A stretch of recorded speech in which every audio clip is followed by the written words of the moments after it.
Hey guys, good morning. Welcome back to my new vlog. I hope आप लोग अच्छे होंगे और आप सभी को मेरी तरफ से होली की बहुत बहुत शुभकामनाएं। आशा करती हूँ आप लोगों का त्यौहार बहुत अच्छे से मने और सबके घर में सुख शांति हो और अच्छे से सबका त्यौहार सेलिब्रेट हो। साथ ही आप लोगों की पढ़ाई भी बहुत अच्छे से चले। ऐसा नहीं कि हम सिर्फ पढ़ाई ना करें, तो वो भी आप अच्छे से करें। तो मैं हूँ फ्रेंड्स अभी किचन में और अभी मैं अपना खाने की तैयारी कर रही हूँ, जो भी बनाना है होली के लिए। तो अभी बना रही थी मैं भल्ले किचन में। मोस्टली मेरे भल्ले बन चुके हैं और मैं अभी ये इमली को तैयार कर लेती हूँ। इमली भिगो के रख देती हूँ क्योंकि इसकी खट्टी मीठी चटनी बनानी है, तो उसको कर लेती हूँ तैयार। और इधर से फिर बना रही हूँ मैं पालक की पकौड़े। इसके बाद बनाऊंगी कटहल, वो साथ में रख दिए, दूसरा गैस भी चालू कर लिया है। कटहल की सब्ज़ी बनानी है, वो स्पेशली मेरे देवर की डिमांड है कि मेरे घर पर अगर आते हो तो मेरे लिए कटहल की सब्ज़ी बना कर लेकर आना तुम। उसको मेरे हाथ की कटहल की सब्ज़ी बहुत अच्छी लगती है, तो मैंने सोचा जल्दी जल्दी दोनों चीज़ें एक साथ कर लेती हूँ। और इधर से आई है ये बिल्ली मेरे पास और ये होली खेलने आई है और मैंने इसको गुलाल भी लगाया और इसको भूख लगी थी तो मैंने इसको दूध भी दे दिया। और अब हम निकल जाएंगे फटाफट से अपने देवर के घर। मैं भी लगाऊं, भेज दिए। अरे रुक जा, ये भी लगा ले। लगा दे लगा दे लगा दे और लगा दे पापा के। और लाओ छोड़ो। Ruhi Ruhi please come here.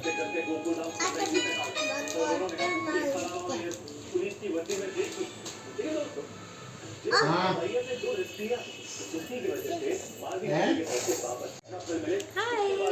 कैसे हो दीदी? हाय कैसे हो? और हम लोग आ गए हैं अभी अपने देवर के घर और अभी कर रहे हैं बेटी के साथ मस्ती। इतनी मस्ती कर रही है, अच्छी लग रहा है। मैं वीडियो शूट नहीं कर पा रही थी क्योंकि मेरा फ़ोन ना बैटरी नहीं थी और यहाँ पर ना मेरे फ़ोन का चार्जर भी नहीं मिला था, तो इस वजह से थोड़ा बहुत ही मैंने शूट कर पाया। बाकी अपने घर जाके करेंगे।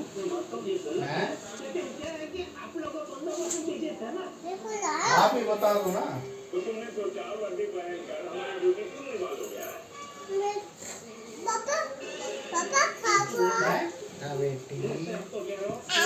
सो फ्रेंड्स, हम लोगों की होली बहुत अच्छे से सेलिब्रेट हुई है। आप लोग भी बताना आप लोगों की होली कितनी अच्छी तरह से सेलिब्रेट हुई है। और हमारा फर्स्ट टाइम ऐसा है कि हमने, मेरे देवर देवरानी मेरे हस्बैंड ने फर्स्ट टाइम एक साथ होली सेलिब्रेट की है। क्योंकि अगर मैं ससुराल जाती तो देवरानी नहीं जा पाती और देवरानी जाती है तो मैं नहीं जा पाती, क्योंकि ज़्यादातर देवर को छुट्टी नहीं मिलती है। मेरा देवर लाइट मैन है और आप लोगों को पता है ना कि त्यौहार पे लाइट की कितनी ज़्यादा ज़रूरत होती है। 2 मिनट के लिए भी लाइट नहीं जानी चाहिए त्यौहार पर, तो उसकी ड्यूटी लगी रहती है। ऑन ड्यूटी होकर उन्होंने अपना होली सेलिब्रेट किया है, देखो। और हम कितना करना पड़ता है हम लोगों को। क्यों, मेरे हस्बैंड है, मेरे हस्बैंड गैस लाइन में काम करते हैं, तो दोनों को ही छुट्टी बहुत कम मिलती है। क्योंकि त्यौहार पे भी आप लोगों को पता है जो पाइपलाइन की गैस है वो गैस कभी नहीं रुकनी चाहिए। बाकी खाना तो आप लोगों का बनेगा नहीं, तो इस वजह से थोड़ी सी यहाँ दिक्कत हो जाती है और इसी कारण से हम लोग ससुराल नहीं जा पाए। क्योंकि दोनों भाइयों की ड्यूटी लगी हुई थी, ऑन ड्यूटी होकर ही दोनों ने अपनी होली सेलिब्रेट की है अभी। लेकिन बहुत अच्छा लगा और बहुत अच्छे तरीके से हम लोगों ने होली सेलिब्रेट की। और फिर हम ज़्यादा वीडियो शूट नहीं कर पाए क्योंकि वहाँ जाकर खाना वगैरह बनाया, थोड़ा गुजिया उनकी बनानी पड़ी थी और उन्होंने फिर तैयारी कर रखी थी कि दीदी बना दे, तो फिर ठीक है बनवा दिया। तो इसी वजह से मैंने दिन में ज़्यादा भी नहीं पढ़ पाया, 1 से 1.5 घंटा आज मैंने मॉर्निंग में पढ़ा था, तो ज़्यादा वीडियो शूट भी नहीं कर पाई। फिर ऐसा भी नहीं ना कि त्यौहार है तो अपनी पढ़ाई से कॉम्प्रोमाइज़ कर लो, क्योंकि अगर एक दिन भी हमने अपनी पढ़ाई का छोड़ा तो हम बिल्कुल बैक में हो जाएंगे, बहुत पीछे चले जाते हैं एक दिन भी। तो मेरे को नींद भी नहीं आ रही थी अभी, तो अकेली मैं अभी जगी हुई थी, हस्बैंड तो सो चुके थे, तो मैंने सोचा मैं पढ़ लेती हूँ। और अभी मैं पढ़ रही थी मेरा ज्योग्राफ़ी, और ज्योग्राफ़ी में मैंने शुरू किया था अपना, जो मैंने प्रीवियस में नोट बनाए थे पहले से बना के रखे हुए थे, तो उसी नोट्स को मैं रिवीजन कर रही थी। और इसमें मैं विश्व का जो भूगोल है मैं उसको पढ़ रही थी। और मेरा जो इंडियन ज्योग्राफी है वो मोस्टली कंप्लीट है, बस थोड़ी सी दिक्कत है मेरे को वर्ल्ड ज्योग्राफी में। और अभी हम लोगों के पास टाइम भी है तो अच्छे से अपना कवर कर लेते हैं। मैंने उस टाइम पे तैयारी तो की थी, बट मैंने इतने डीपली नहीं पढ़ा था कि जितने अब ज़रूरत है, क्योंकि आप लोगों को पता उस टाइम ज़्यादा टाइम भी नहीं था। जितने ज़्यादा क्वेश्चन की प्रैक्टिस हो सकती थी मैंने उतना किया था। लेकिन अभी मैं थोड़ा सा और डीपली से पढ़ लेती, क्योंकि ऐसा नहीं है ना कि बीपीएससी उसी तरह के लेवल के क्वेश्चन पूछेगा, थोड़ा तो अलग पूछेगा अब की बार। और फ्रेंड्स मैं आप लोगों को एक चीज़ और बता दूं, अगर हम लोगों का एग्ज़ाम अप्रैल में होता है तो ठीक है, अगर नहीं तो फिर सीधा जाएगा हमारा जून में, और हमें 27 या 28 तारीख तक बता दिया जाएगा कि हमारा जो एग्ज़ाम है वो कब तक होगा। और आप लोगों को बता दूं एक बात और, अब की बार 1 to 5 का पहले नहीं होगा, पहले होगा 11-12 का एग्ज़ाम, फिर 9-10 आएगा, फिर 6 to 8 आएगा, फिर 1 to 5 आएगा। अब की बार बैक में चलेगा, और जैसे पिछली बार हुआ था कि पहले 1 to 5 का हुआ था, कोशिश यही रहेगी कि पहले वो पीजीटी वालों का कराएं, फिर टीजीटी का कराएं, फिर पीआरटी के लिए बाद में आएंगे वो। तो अब भी देखते हैं, बाकी नोटिफिकेशन 1 से 2 दिन में आ ही जाएगा हम लोगों के लिए। बाकी आयोग जल्द से जल्द एग्ज़ाम की डेट दे दे तो अच्छा रहेगा। बाकी क्योंकि आप लोगों को पता है कि अभी त्यौहार का टाइम है, और हर किसी के घर में त्यौहार को सेलिब्रेट किया जाता है, चाहे वो बच्चे हों चाहे कुछ भी हो, और थोड़ा बहुत तो मन इधर उधर भटकता ही है। तो हम अपनी पढ़ाई को कंटिन्यू रखें कि हमें किस तरह से पढ़ाई करनी हो, कितने घंटे हम पढ़ सकते हैं, कि कब तक हम लोगों का एग्ज़ाम होगा, आयोग हमें बता सके, तो उसके अकॉर्डिंग हम अपनी पढ़ाई का रूटीन एक सेट कर सकते हैं कि हाँ हम इस टाइम से इस टाइम पढ़ लेंगे तो हमारे लिए अच्छा रहेगा।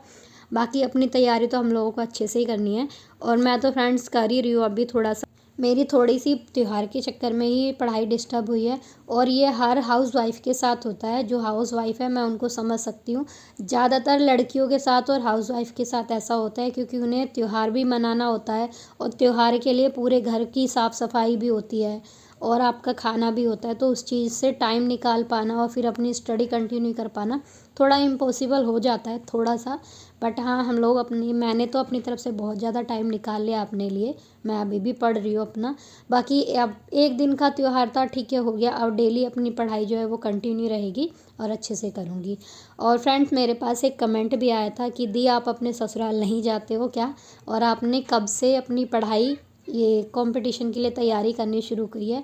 तो फ्रेंड्स मैं आपको बताऊँ, मैं अपने ससुराल जाती हूँ, ऐसा और मोस्टली मैं आपको बताऊँ मैं त्यौहार पर नहीं जा पाती हूँ। मेरा जो त्यौहार ज़्यादातर सेलिब्रेट होते हैं वो अकेले में ही ज़्यादातर सेलिब्रेट होते हैं, क्योंकि मेरे हस्बैंड को छुट्टी जल्दी से नहीं मिलती है। मेरे हस्बैंड गैस पाइपलाइन जो आप देखते हो उसमें हैं, और उसमें इंजीनियर हैं, तो उनके ऊपर पूरे गुड़गांव का बर्डन दिया हुआ है।